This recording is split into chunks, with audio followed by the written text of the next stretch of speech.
Hi, in this video we are going to look at Lords Mobile over a beginner's guide. It's another one of those massive multiplayer online strategy games, similar to titles like Game of War and Mobile Strike. But it also has some other features, and it has a lot more of a playful visual appearance than those titles. What is unique for these type of games is that the game is always going on. So even if you are offline, the time counters keep running. There are other players online. You can be attacked when you are offline, and your account keeps growing, or you can make sure your account keeps growing when you are offline. So it is, this also makes it quite addictive, together with the fact that many people are playing together. So you also have contacts with many people around the world. In this case, the players are divided in playing in various kingdoms. So regularly new kingdoms are started, and a lot of thousands and thousands of people are playing together in each kingdom. I'm now having a view in front of us for the global map, the world map, and we can see and access various kingdoms. I'm located in this kingdom here, 82. We will enter that now. When we enter it, we go to the center of the kingdom. That is not so interesting for the beginners, but that is where you can ultimately fight for control of your kingdom. I'm going to my turf view by this button in the left corner. So one of the important things when starting to play these kind of games is to find an alliance of like-minded people, or in this case it's called a guild of like-minded people, where you can play together, help each other. The menu item here at the left next to the map is your guild menu. You can access it, and now what we see, one thing is that there are a number of gifts that our guild has earned in one way or another. You can go there and open those gifts. Those are nice freebies that you can get. I won't open all of them, just opened a few. And with this button, once opened, you throw them away. Something else is this shaking hands, that icon that allows you to help each other. There's also a shortcut to access this here from the main screen at the right corner.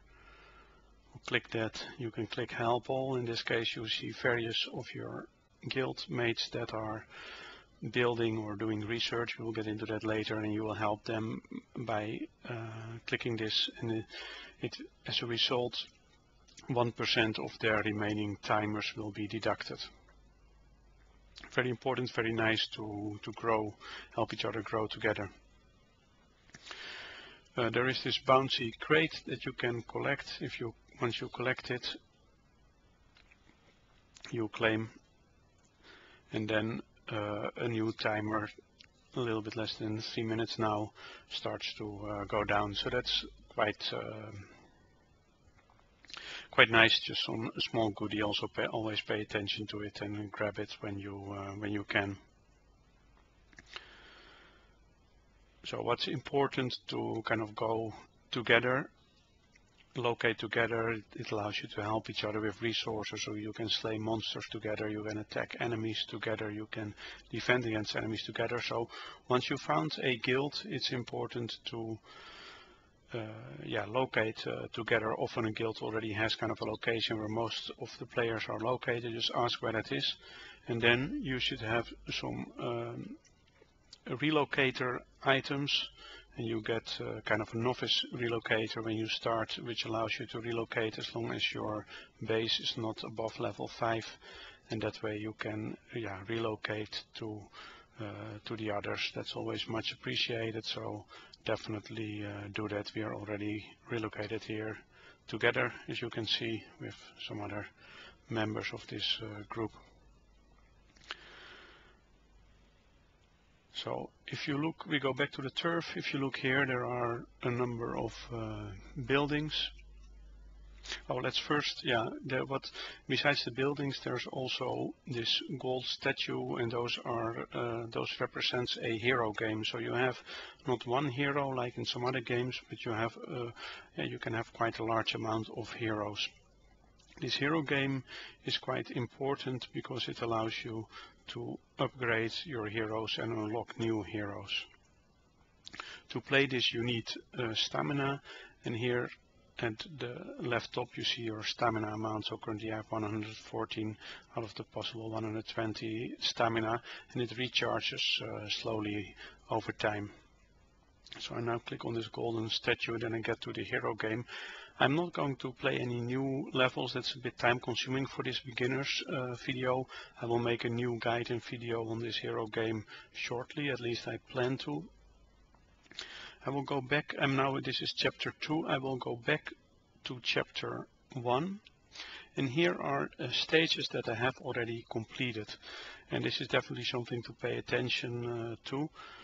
Because you might be inclined to just play new stages all the time, but it's actually quite good in this game to play stages you have already done before. So in this case I will click on this 118 and look at the 3 crowns, means that I have completed it without losing any heroes. That is important. So I click on this, and now I have the possibility here at the right to sweep through these stages.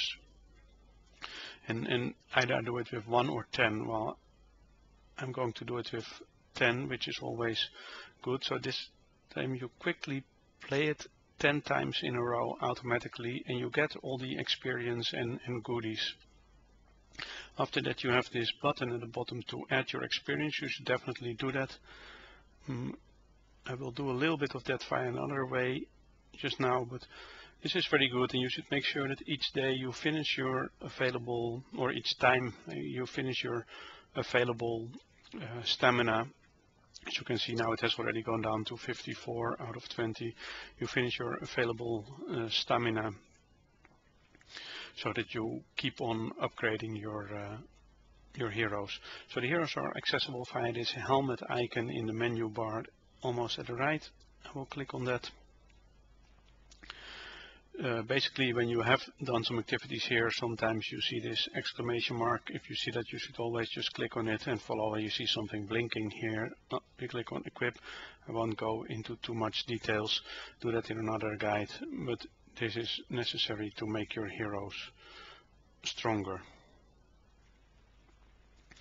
So that's all done. Going back to the heroes menu, I have a similar button as we saw before to assign some XP via meals to my heroes. I can say OK. I'm not going to do that much, but just show a bit, like OK, I'm going to assign 9 to this prima donna, which levels it up just a bit, 1 level. As the levels get higher, of course, you need more of these XP items to level up a hero.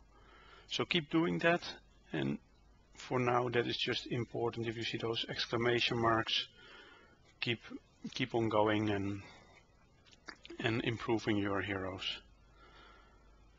So another thing that you need these heroes for, you need some armies for, is unlocking regions. I've already unlocked a few regions. When you initially start a game, you don't have all of these regions unlocked, and more regions allows you to make more buildings, and also some different buildings will be unlocked.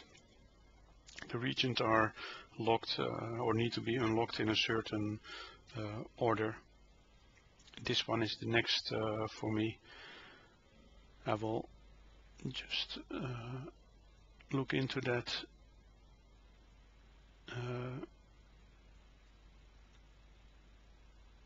Oh, I don't have all my troops are currently sheltered. Should have thought of that.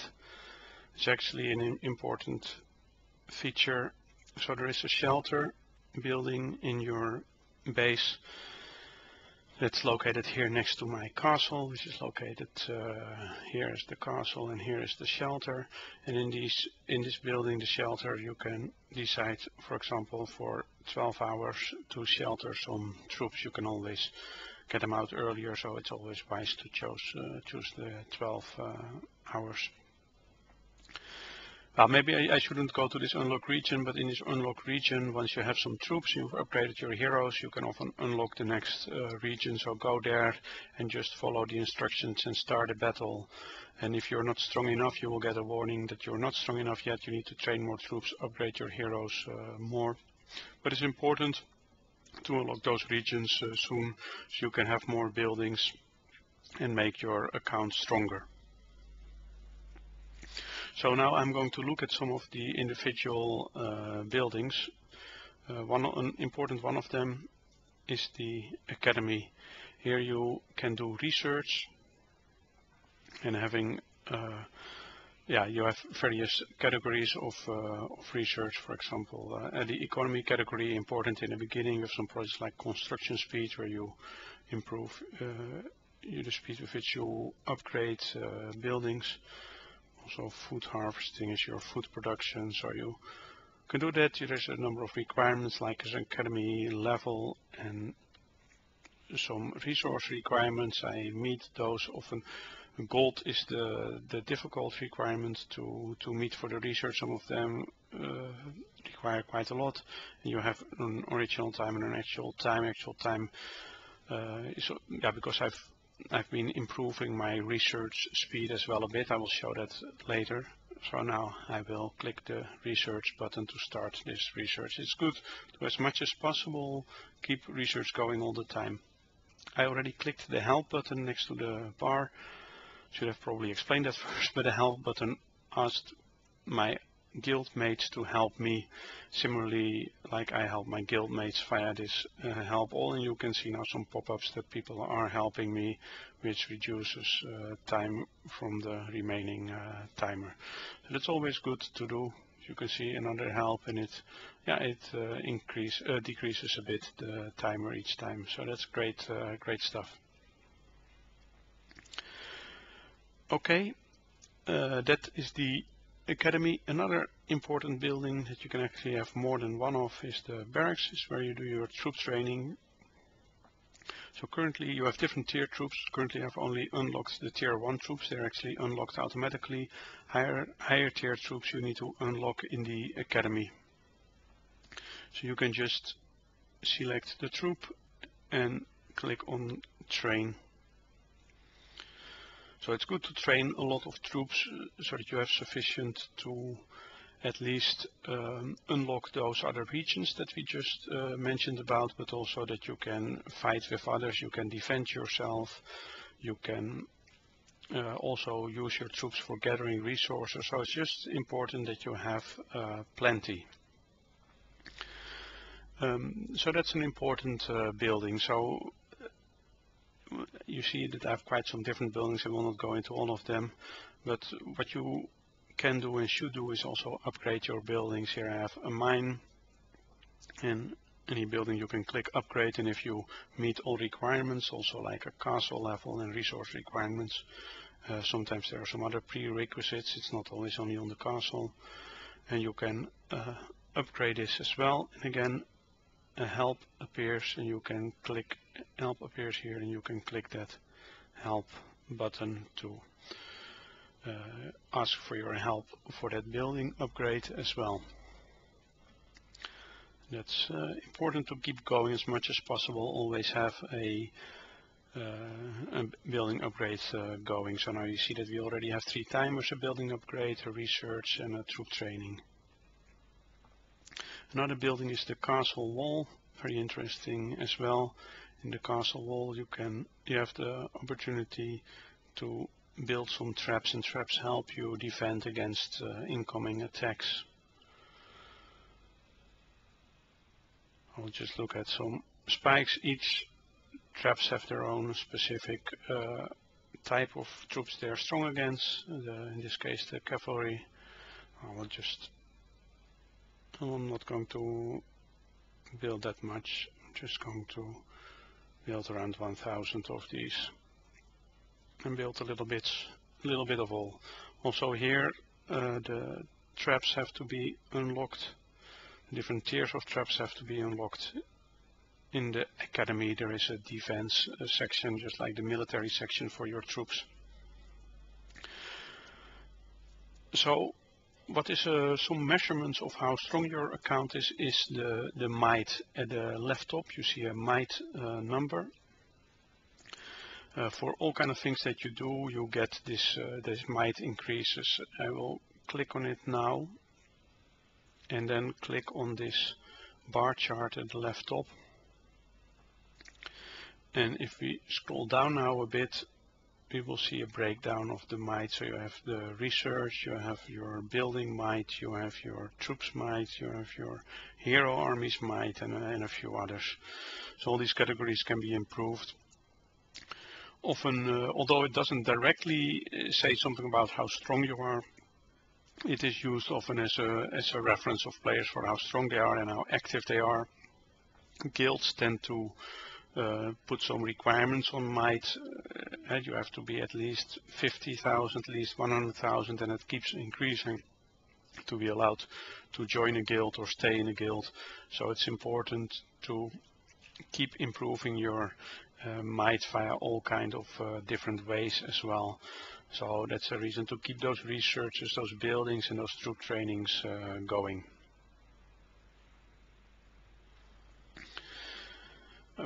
While we are in this screen, there is this, it's interesting to look at leveling up as well. At this moment we have an experience bar, and there are still quite some points necessary, more than 10,000 to go on to the next level. When you level up, you get a number of talent points, and those talent points you can use to assign to talent projects. That's done in the talent tree, which can be accessible via the shield here. So there are actually two parts of this talent tree. The left part is more for combat, the right part is for improving your resource production and your construction and research speed. Especially in the beginning, I find construction and research speed the most restricting factor, not the resource production. So I try to assign my points as much as possible to the construction speed and research speed 1 projects, and if you go further down the tree, there's construction speed 2 and research 2 project as well. So I advise you in the beginning to assign your points to those, so you do your building upgrades and your research projects faster. This is not kind of a permanent choice, so you can use a reset item that costs some guild credits or some gems to where you can reset your points, and before you go to battle you can also decide to, or even not, you should actually reassign your talent points to the left side of the tree, which is focused on combat.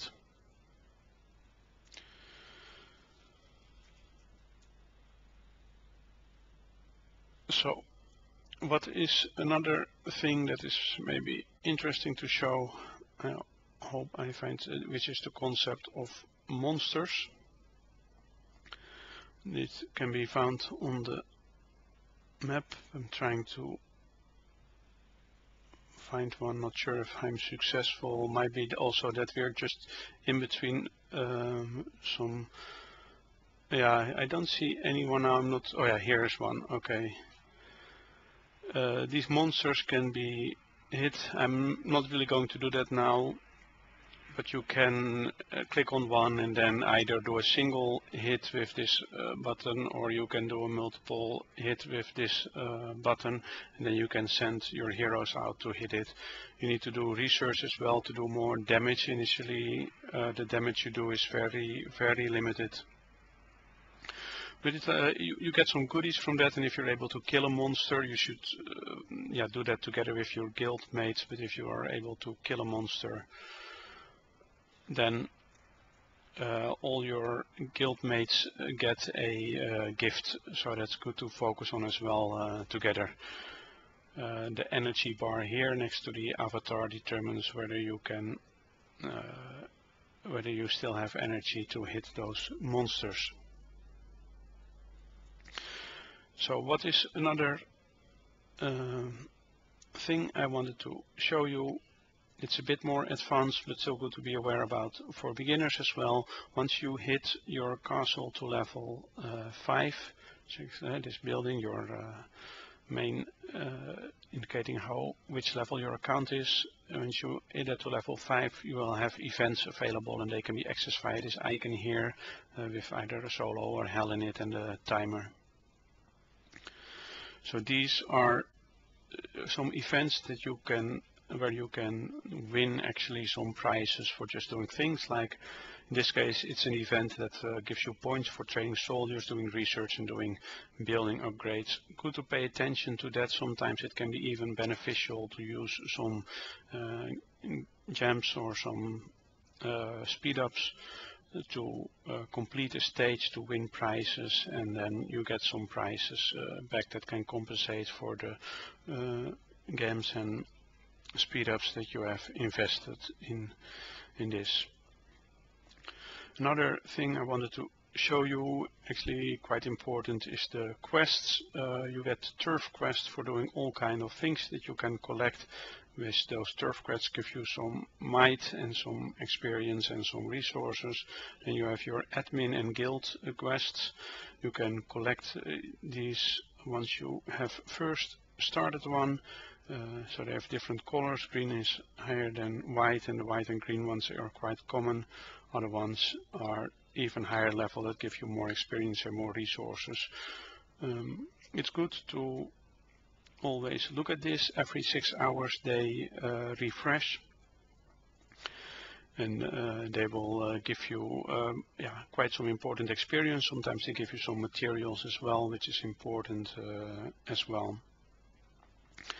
So I think this was it for the beginner's guide. I haven't really gone into attacking other accounts. It was something for another guide or video as well. It's also good not to focus on that too much in the beginning. Just grow your account, be strong, become stronger and stronger. That is more important in the beginning as well. You can always discuss with your guild mates whether you have some targets that you can attack together or alone. Okay, thanks. This was it. I hope you enjoyed this guide. If you want to share some tips or if you have questions, please leave some comments. Thanks for watching this guide, guys. Bye.